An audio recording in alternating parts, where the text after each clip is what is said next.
In life, we all get the opportunity to take control of our destiny. For some of us, it just takes a bit longer than others. For me, the turning point was October the 17th, 1982. It was a Sunday morning, about 9:15am, and I was in the remand yards of the maximum security prison in Melbourne called Pentridge. 2 days earlier, I'd been arrested for robbing a bank. And as I was sitting there on that Sunday morning, I kept thinking to myself, how did it finish like this? 5 years earlier, I was a practicing barrister, an extremely successful lawyer, and yet 5 years later, arrested for robbing a bank. And I just felt this overwhelming feeling of doom and gloom, and it was just overwhelming. Anyway, around 9:15, over the loudspeakers came this message.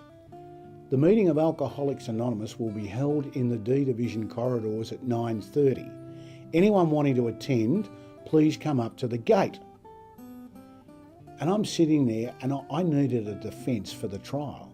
I'd got caught out the front and I was very confident the jury wasn't going to accept that I was just window shopping in Chapel Street, Prahran, with overalls and gloves and a balaclava.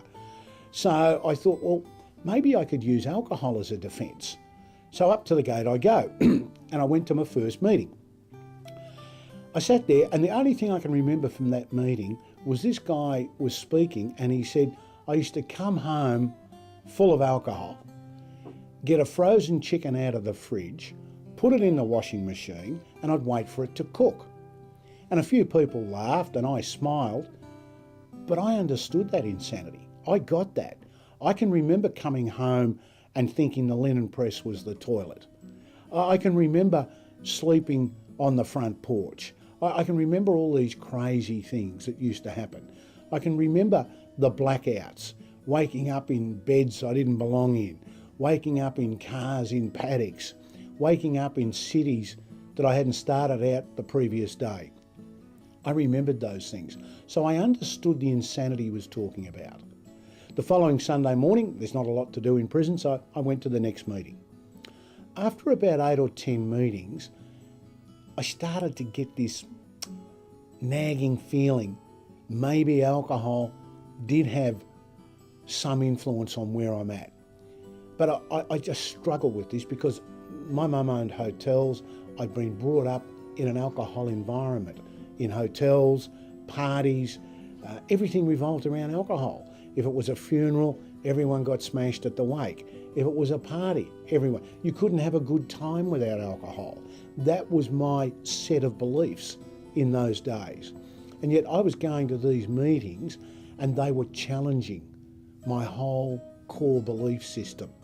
But there was this nagging feeling that maybe alcohol was the cause. Just before I was arrested, I was drinking 30 to 40 beers of alcohol a day, 6 days a week. That's not normal consumption of alcohol for most people. This went on for about probably 3 or 4 months, and the trial was coming up. So I hired a psychologist, a gentleman by the name of Ian Joblin, and I asked him to go back to the school I went to and to get my IQ results from the year I left school before I went to university. And then he was going to come out and interview me. And my plan was simple. It was only going to cost me $500, but my plan was this. When he came out to interview me, I'd make out like I was a bit brain damaged through too much alcohol. He would write that in the report and I'd get a light sentence. Simple plan, as I said, only going to cost me $500. On the due date, he arrives at the prison and I'm called up to meet him, and I walk into the room. Ian Joblin, Graham Orford, how are you, Ian? Good to meet you. He said, Graham, I've been back to Trinity Grammar, which was the school I went to, and I've got your IQ results from the year you left school. I now want to test your current mental capacity. I said, right, let's do it. So the first thing he did was he got out 7 blocks, pictorial blocks of a guy going fishing. So the first block, he was at home packing the bait and tackle. Second one, he was in the car. Third one, he arrived at the pier. Fourth one, he baited the hook. Fifth one, he threw it in. Sixth one, he caught a fish. Seventh one, he cooked the fish. He took a frying pan with him. He was an optimist. He shuffled them up on the desk, got out a stopwatch, and he said, Graham, When I say go, I want you to put these in a logical, sequential, pictorial order. I said, I've got you. So he shuffled them up and he said, go. Now, when he said go, the best laid plans of making out I was an idiot went out the door. I couldn't help myself, I went flat out. After about a minute and a half, Joblin said, stop. I said, what's wrong? He said, if you don't start trying, I'm going to tell the court you tried to pull the wool over my eyes. I said, Ian, I'm going flat out. He said, well, I'm going to test you now to see if that's true. So for the next 20 minutes, I've never worked so hard in my life. And at the end of the session, like anyone, you want to know how you went. I said, how did I go? He said, Graham, there's no easy way to tell you this. Bottom line, you've got brain damage. Now I'm mortified. This is the report I want, but suddenly I don't want it. He said, I'll see you at court in a month. I'll send the report outs beforehand. You should get them within a couple of weeks. 2 weeks later, I received the reports and my life changed forever. This is what the report said.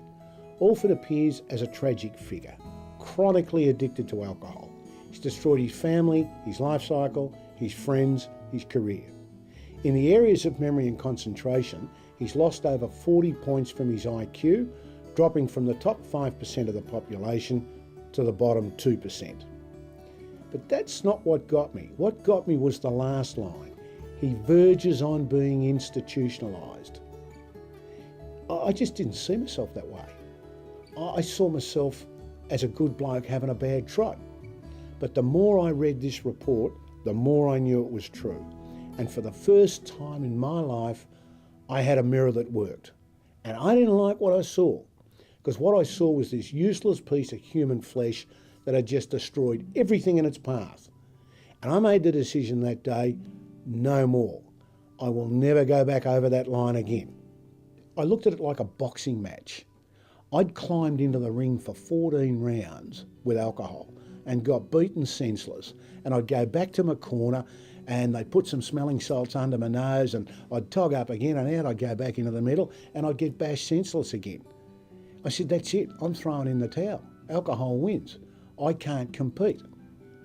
This allowed me a new freedom. I no longer had to struggle with trying to do it myself. I no longer had to feel like I was a lesser person. I was just conceding that there was something that was better than I was. It was too good for me, and that was alcohol. This allowed me to move on, and it also gave me a whole new view of AA and the 12-step model, because now I knew they had some answers. This was a piece of wisdom that had been passed on to me, who'd been on the recovery road for 10 years and was living overseas and was doing really well. And that piece of wisdom, when I matched it up with some of the other things that I'd learnt from members who'd been sober a lot longer than I had, I was starting to feel like I can find the path here. I can find the way here. I just have to find the people who have got the knowledge that I like, who are living a sober life the way I envisage my sober life. I was also starting to dare to believe again. I was starting to feel like maybe there is a future out there. Maybe I can do some of the things that I wanted to do. I hadn't felt like this for years, 10 or 15 years. I hadn't felt this excited about my life and where it was heading.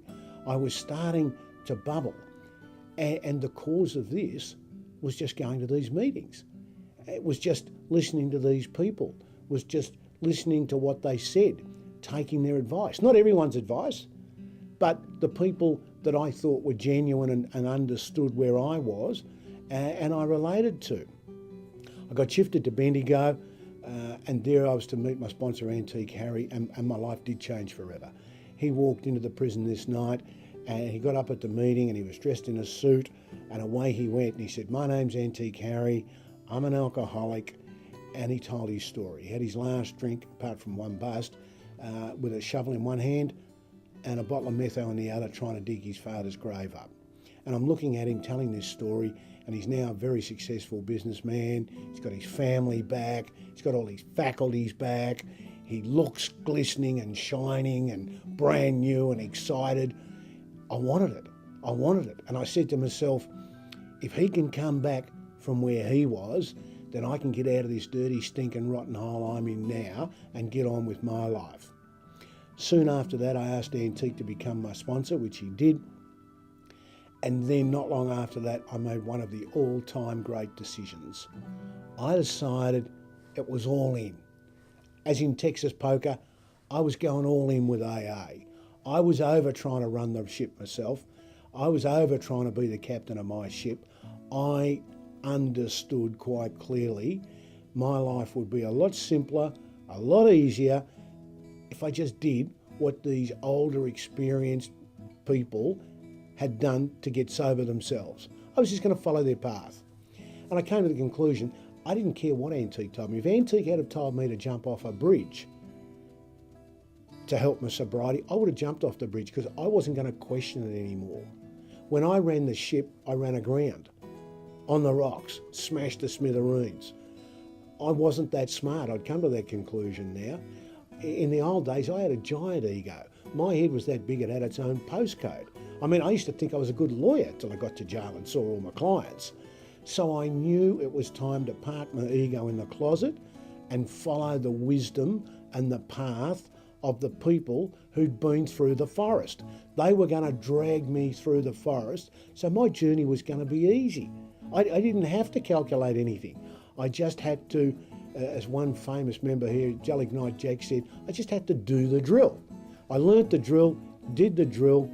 If you had have said to me 30 years ago sitting in a prison cell, my life would unfold the way it has. I would meet the people I've met, go to the places I've been, travel the world. I would have said, you're mad. They'll be here in a minute with white coats, just go with them. But all of that has happened because I blew up the bridge behind me, I got onto that dual carriageway, and I just made a firm commitment, it's all in, with my choice of the model of recovery. And remember, AA may not open the gates of heaven, but it'll certainly close the gates of hell.